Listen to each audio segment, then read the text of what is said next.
સમાચાર વડોદરાથી મળી રહ્યા છે, જ્યાં નવા નિયુક્ત હોદ્દેદારો માટેની એક મહત્વની બેઠક યોજવામાં આવી હતી। વડોદરાના સાવલી એપીએમસી હોલ ખાતે ભાજપની બેઠક યોજવામાં આવી, જ્યાં નવા નિયુક્ત હોદ્દેદારો સાથે ચર્ચા થઈ, તેમનો પરિચય કરાવવામાં આવ્યો।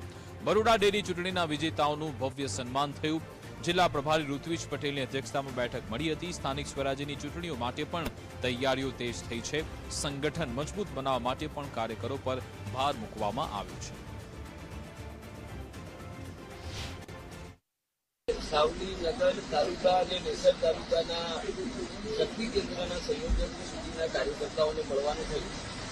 ડોક્ટર બ્રહ્મટ સાહેબની આગેવાનીમાં અને આ વિસ્તારના લોકપ્રિય ધારાસભ્ય ચેતનભાઈ ઇનામદારની નેતૃત્વમાં આગામી સ્થાનિક સ્વરાજની ચૂંટણીમાં બધી જ નગરપાલિકા, જિલ્લા પંચાયત અને તાલુકા પંચાયતની બેઠકો પર ભારતીય જનતા પાર્ટી બહુમતી સાથે જીતે અને બધી જ બેઠકો પર જંગી બહુમતી સાથે ભારતીય જનતા પાર્ટીનો વિજય થાય, એના માટેનું આયોજન કર્યું છે।